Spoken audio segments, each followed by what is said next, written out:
Good evening, and welcome back to Starlight News Network. Tonight, we bring you a story that transcends the silver screen, a story about the real magic behind Hollywood's most beloved American hero. For millions around the world, he wasn't just Jimmy Stewart, he was George Bailey, the man who showed us the true measure of a wonderful life. He embodied the honest, good-hearted American spirit on screen, with that distinctive drawl and those searching eyes that seem to look straight into your soul. But the incredible story we're sharing tonight reveals that Jimmy Stewart brought the spirit of his most beloved film into the real world, secretly saving an entire family from financial ruin. This is not just another Hollywood fairy tale. This is about a man who understood that true heroism doesn't require cameras or applause. He was a hero in uniform, a decorated bomber pilot who flew combat missions over Nazi Germany, earning the Distinguished Flying Cross and rising to the rank of Brigadier General. But he was a savior in civilian clothes, walking among everyday Americans with the same quiet dignity he brought to every role. The Hollywood sign may have towered over Los Angeles, but Stewart's greatest performance happened in a place where no spotlight could reach, where the smell of fresh sawdust mixed with the faint scent of old ledger books, where hard-working hands counted pennies instead of dollars, and where the American dream was hanging by a thread. Which of his films warms your heart the most? Share your thoughts below. Yet the first truth of his compassion lies in a small-town struggle no one in Hollywood ever noticed, a crisis that would test whether the man behind George Bailey was truly who we believed him to be. The story takes us to a small, fictional town during a period when Stewart was filming on location in the late 1950s, far from the glamour of Hollywood, far from the protective bubble of celebrity.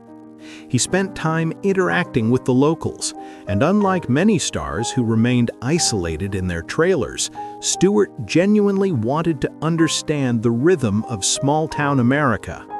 He would walk the main street in the early morning when shopkeepers swept their storefronts and the coffee at the local diner was still fresh and bitter on the tongue. It was during one of these walks that he discovered something that would change everything. The heart of the community, a struggling general store that had served 3 generations, was about to be crushed by debt and foreclosure. The owners, a kind, hard-working couple in their 60s named the Harrisons, were facing the loss of everything they held dear. Stewart noticed the thin lines of worry etching their faces, deeper than any makeup artist could create. He saw how Mrs. Harrison's hands trembled slightly when she handed him change. He noticed the smell of dust and old hope clinging to their shop, that particular scent of a place where dreams have slowly faded but not quite died. The store's wooden floors, worn smooth by decades of footsteps, creaked with a kind of sad music. Sunlight filtered through windows that needed cleaning, illuminating floating dust particles like tiny, dying stars. In the corner sat a cash register that had once rung with prosperity, but now mostly echoed with silence. He overheard them talking late one evening, their voices carrying through the thin walls. Mr. Harrison's voice was rough with suppressed emotion. 40 years, Martha. 40 years we've kept this place alive. And her response, barely a whisper, I know, Harold, I know. Stewart felt a tightness in his chest, the same feeling he channeled into George Bailey's desperate prayer on that bridge. He saw the desperation.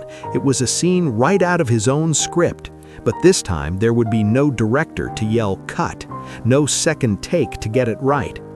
The bank had given them 90 days. They were already at day 87.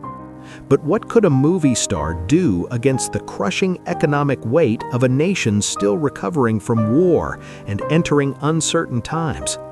Could one man's fortune actually make a difference when the whole system seemed designed to let people like the Harrisons fall through the cracks?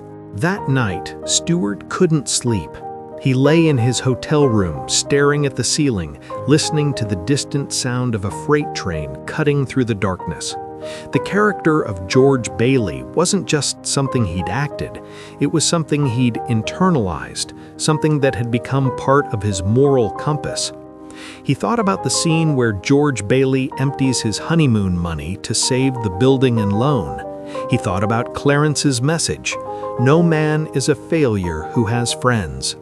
But more than that, he thought about what it meant to have the power to help and the moral obligation to use it. By dawn, he had made his decision. Stewart did not call the press. He did not alert his publicist or manager. He called his lawyer, a trusted man named Robert Sullivan, who had handled Stewart's affairs for 20 years. The conversation was brief, precise, and carried the weight of absolute confidentiality. "Bob, I need you to arrange something for me. It's sensitive and it needs to be completely anonymous." Acting with the precision of a silent angel, Stewart arranged for a massive, life-saving payment to clear the family's debt, approximately $35,000, the equivalent of over $300,000 in today's currency. This wasn't casual change for anyone, even a successful movie star. It represented a substantial portion of his liquid assets at the time. This wasn't a casual gift, it was a substantial risk for him. His accountant advised against it, warning that his own investments were tied up in long-term projects. But Stewart's response was characteristically simple. "Then we'll make it work." He demanded the transaction appear to come from an anonymous benefactor, a fictional small-town restoration fund set up through a bank in Chicago. The paperwork was carefully crafted to suggest the Harrisons had been selected from a pool of deserving small business owners across the Midwest. He wanted the family to believe their own goodness, their own perseverance, their own worthiness had saved them, not the charity of a movie star. The dignity of the owners was more important than the celebrity's praise. In an era when publicity could boost a career and cement a legacy, Stewart chose invisibility. The legal work took 72 hours of intense coordination.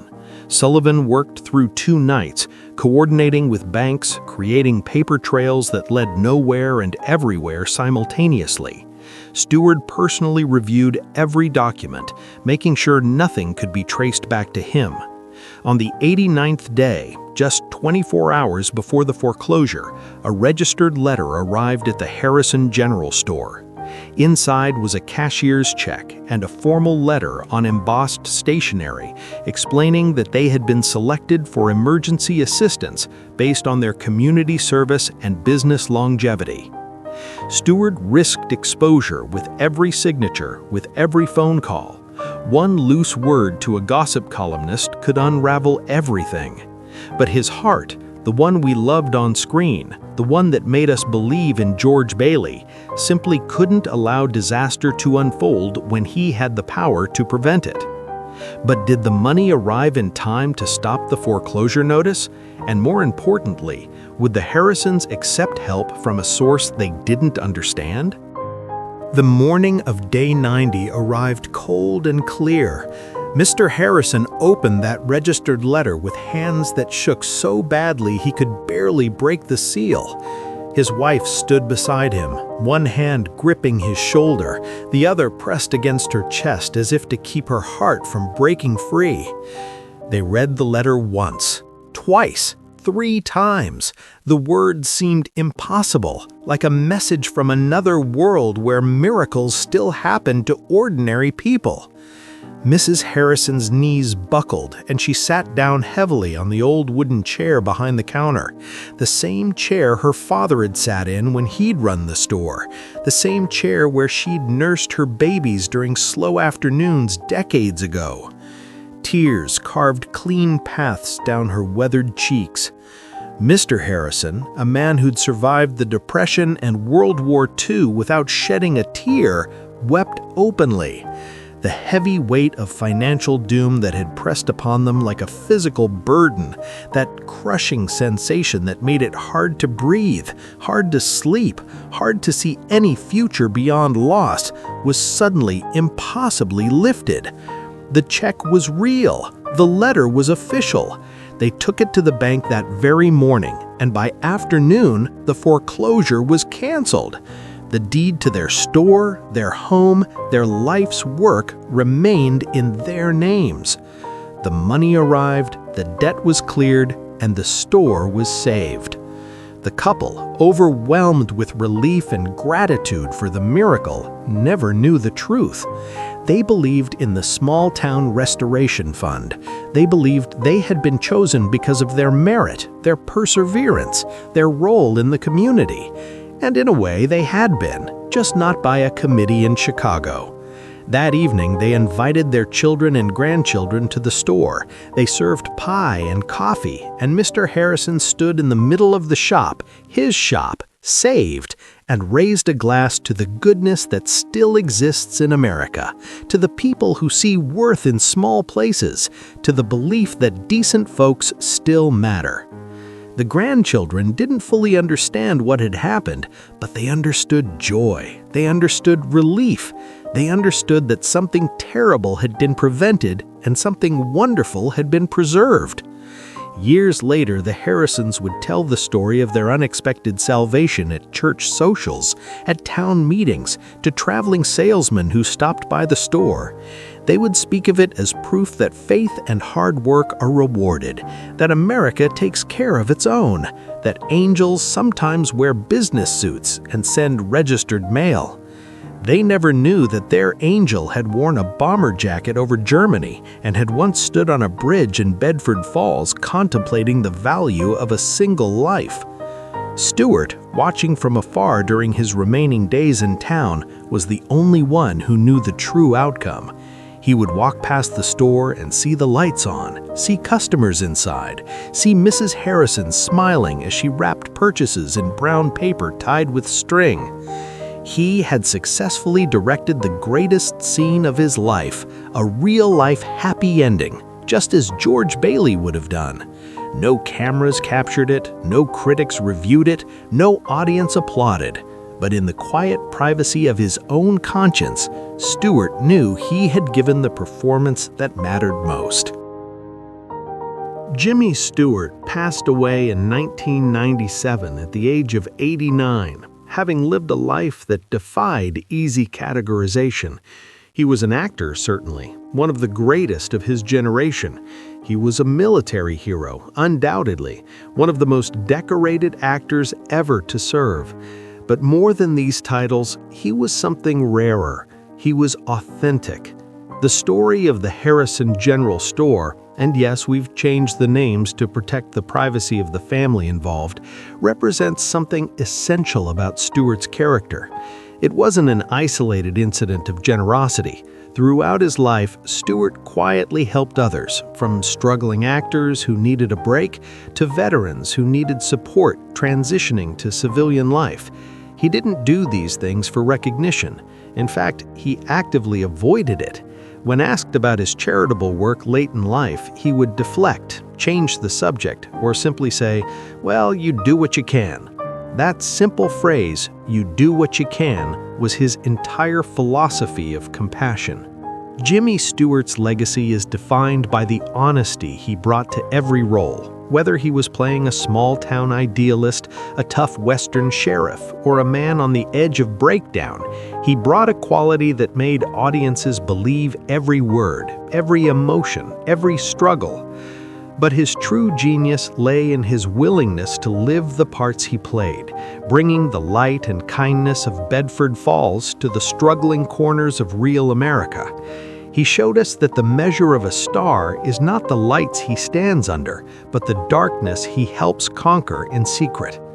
In a modern world often obsessed with visibility, with social media announcements of every good deed, with the performance of virtue rather than its practice, Stewart's quiet heroism feels almost revolutionary. He reminds us that the most meaningful acts of kindness are often the ones no one ever sees. Think about the Harrisons, living out their lives believing in the fundamental goodness of America, never knowing that goodness had a name and a face they'd seen in movies. Think about how that secret changed nothing for Stewart's public image, but everything for one family's survival. That's the real wonderful life, not the one where everyone knows your name and celebrates your deeds, but the one where you use whatever blessings you've received to quietly, steadily, genuinely help others without asking for anything in return. George Bailey learned that no man is a failure who has friends. But Jimmy Stewart taught us something deeper, that no success is meaningful unless it's shared with those who need it most, even if they never know the source of their salvation. As we close tonight's special report, we invite you to reflect on Stewart's example. Which of his films warms your heart the most?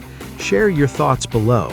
But more than that, ask yourself, what would you do with the power to change someone's life if no one would ever know it was you?